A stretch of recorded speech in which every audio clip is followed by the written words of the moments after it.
అనేక సంవత్సరాల నుంచి రైల్వే ఓవర్ బ్రిడ్జ్ల మీద మనం రివ్యూ చేసుకుంటూ వస్తున్నాము.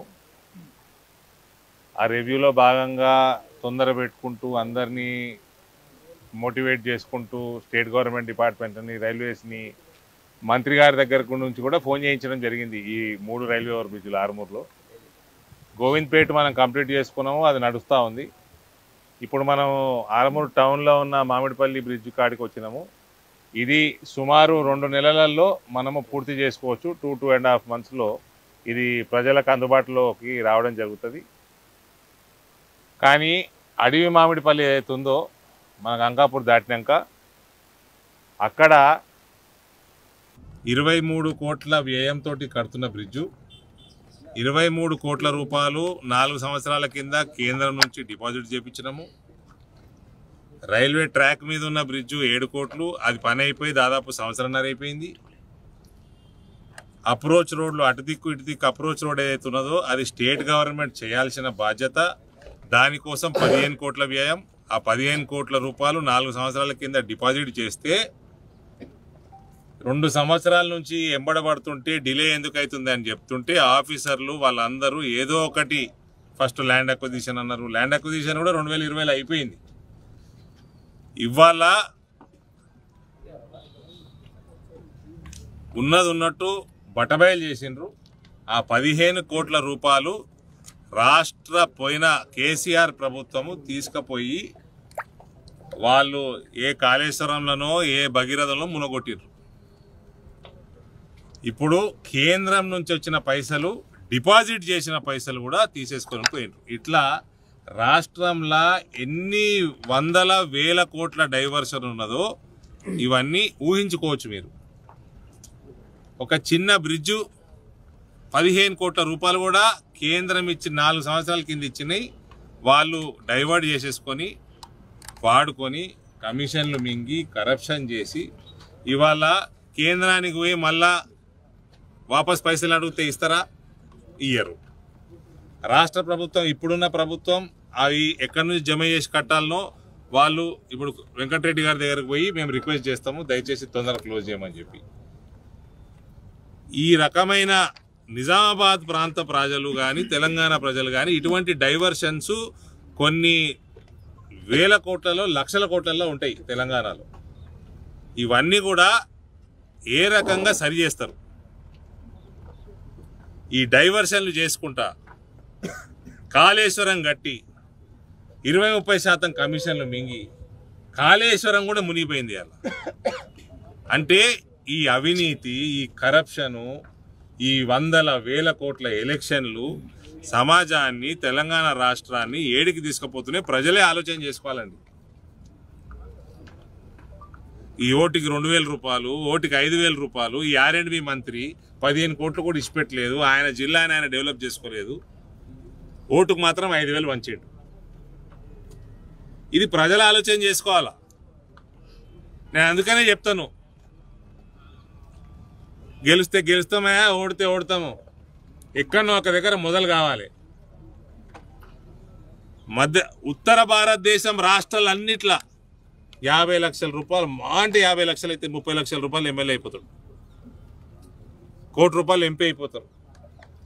ఇక్కడ ఎమ్మెల్యే అయితే 50 కోట్లు, 70 కోట్లు, 80 కోట్లు, మళ్ళీ వసూళ్ళు, మళ్ళా ఈ కరప్షన్లు, గుట్టలు అమ్ముకున్నాడు, మొరం దందాలు చేసుడు, ఇసుక దందాలు చేసుడు, ఎవరన్నా బిల్డింగ్లు, డాక్టర్లు బిల్డింగ్లు కట్టుకోవాలి, హాస్పిటల్ కట్టుకోవాలంటే సవగొట్టుడు వాళ్ళని కమిషన్ల కోసము.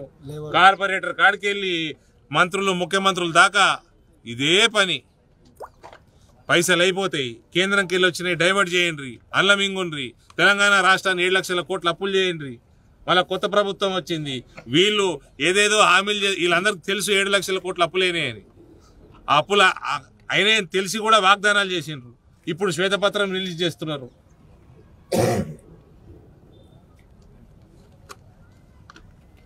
తెలంగాణ రాష్ట్రంలో ఇటువంటి ఎలక్షన్లు, ఇటువంటి అవినీతి, ఇటువంటి వేల కోట్ల రూపాయల విచ్చలవిడితనం ఉంటే ప్రజలు ఆలోచన చేసుకోవాలండి.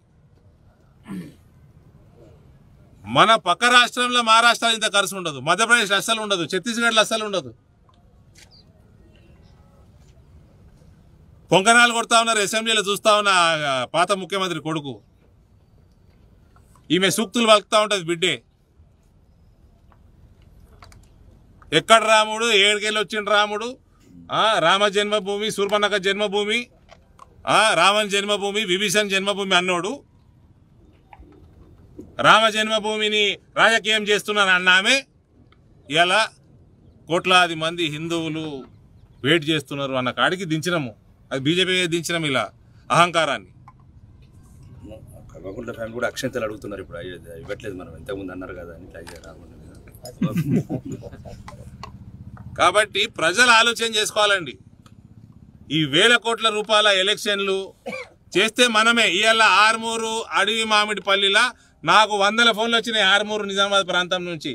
అరవింద్ అది ఏమైంది, దుమ్ము బాగుంది, చుట్టుపక్కల అయితే ఉండలేరాడ, ఎట్లా బతుకుతున్నారో నాకు అర్థం కాదు. ఆడ నుంచి కార్లు వస్తుంటేనే వశపడదు, అంత దుమ్మునది. ఇగో ఇదైందండి. 15 కోట్ల రూపాయలు 4 సంవత్సరాల కింద డిపాజిట్ చేపిస్తే మేము అది తీసుకుపోయి ఏంటో మునగొట్టిరు. ఇప్పుడు ఎట్లా కట్టాలి, మళ్ళీ వాపస్ ఇవ్వమంటే ఇస్తారా 15 కోట్లు? ఇట్లా ఎన్ని ప్రాజెక్టులు అయినాయి. ఈ గోవింద్పేట బ్రిడ్జ్ కూడా, ఈ బ్రిడ్జ్ కూడా, ఇప్పుడు ఊర్లో ఉన్న మామిడిపల్లి బ్రిడ్జ్లో కూడా ఇది ఎంబడవాడి కాంట్రాక్టర్లు ఫోన్లు చేస్తే ఇది ఆ గోవింద్పేట అయిపోయింది, గోవింద్పేట పోయేది ఇది దగ్గర పడ్డది. ఊరు మామిడిపల్లి పరిస్థితి అది. 15 కోట్లు మింగేసిన అయిపోయింది. ఇప్పుడు ఎవడు కట్టాలి పైసలు, ఎవడు తేవాలి?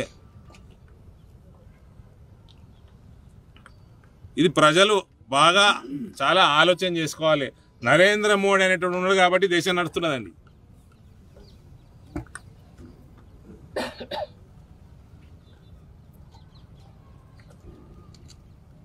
ఇంత విచ్చలవిడితనము, పైసలు, అవినీతి, వేల కోట్ల రూపాయల ఎలక్షన్లు, కరప్షన్లు, ఇటువంటి కుటుంబ రాజకీయాలని కథం పట్టేయాలని నరేంద్ర మోడీ గారు అందుకనే పదే ఆయన రిక్వెస్ట్ చేస్తూ ఉంటాడు, తిరుగుతూ ఉంటాడు రిక్వెస్ట్ చేసుకుంటా. ఇలా అర్థమవుతా ఉంది. ఇన్ని లక్షల కోట్ల అప్పులలో ఉన్న రాష్ట్రంలో మళ్ళా అనేక స్కీమ్స్ అనౌన్స్ చేసిరు కొత్త ప్రభుత్వం. వాళ్ళు స్కీమ్స్ అనౌన్స్ చేసిరని వేసిన రోడ్లు ఇప్పుడు ఎట్లా చేస్తారు? అవినీతి రాజ్యము, విచ్చలవిడి ఎలక్షన్లు, బాధ్యత లేని మేనిఫెస్టోలు,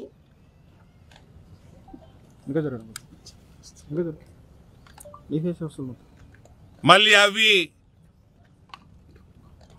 ఇంప్లిమెంట్ చేయలేము అని తెలిసే బాధ్యత లేకుండానే మేనిఫెస్టో రిలీజ్ చేస్తారు. చేసినాక అది ఇంప్లిమెంట్ చేసే పరిస్థితి లేదు, శ్వేతపత్రాలు రిలీజ్ చేస్తారు.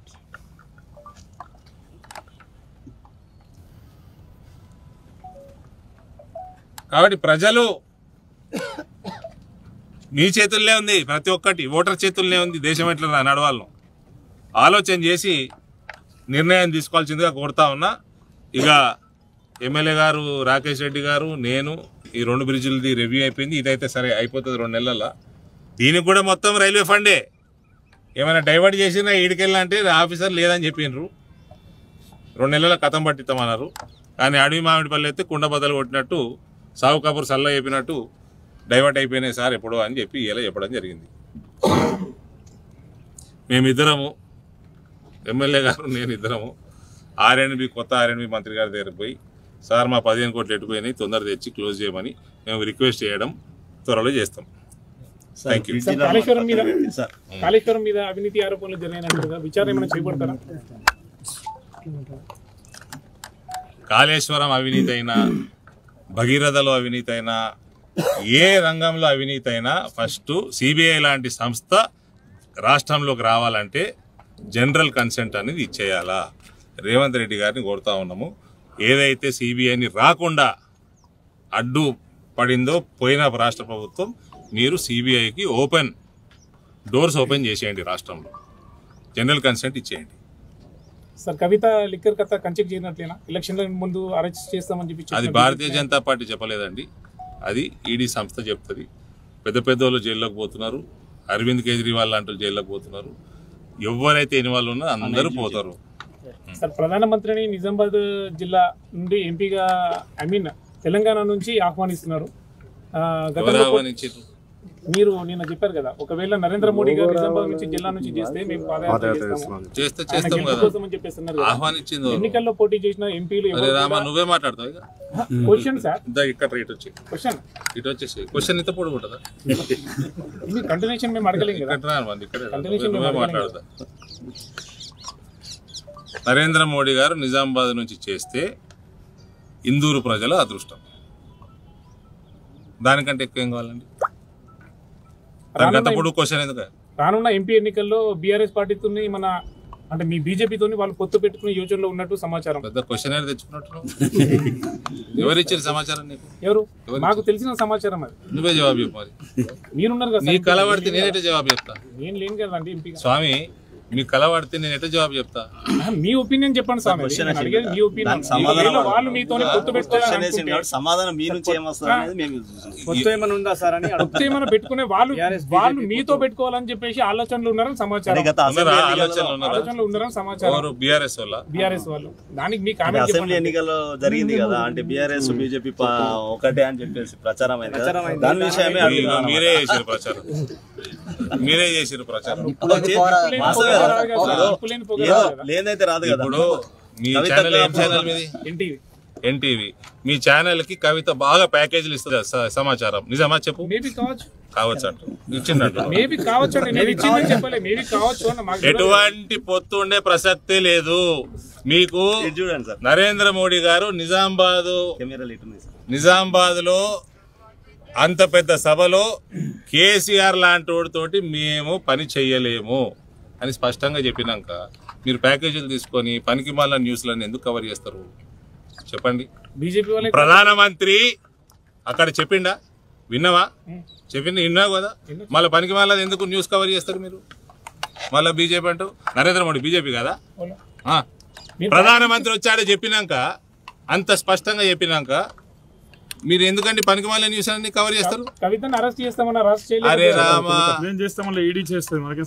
భారతీయ జనతా పార్టీకి ఏం సంబంధం అండి? ఏది ఇన్వాల్వ్ అయిన వాళ్ళు అందరూ అరెస్ట్ అవుతారండి. అయితే ఇప్పుడు కూడా చెప్తున్నా, ఇన్వాల్వ్ అయిన వాళ్ళు అందరూ అరెస్ట్ అవుతారు, తప్పు చేసిన వాళ్ళు అందరూ అరెస్ట్ అవుతారు. కవిత తప్పు చేసిందా చెప్పు నువ్వు? మళ్ళీ అయిపోయి ఊరుకోరాదు. మొత్తం స్వీప్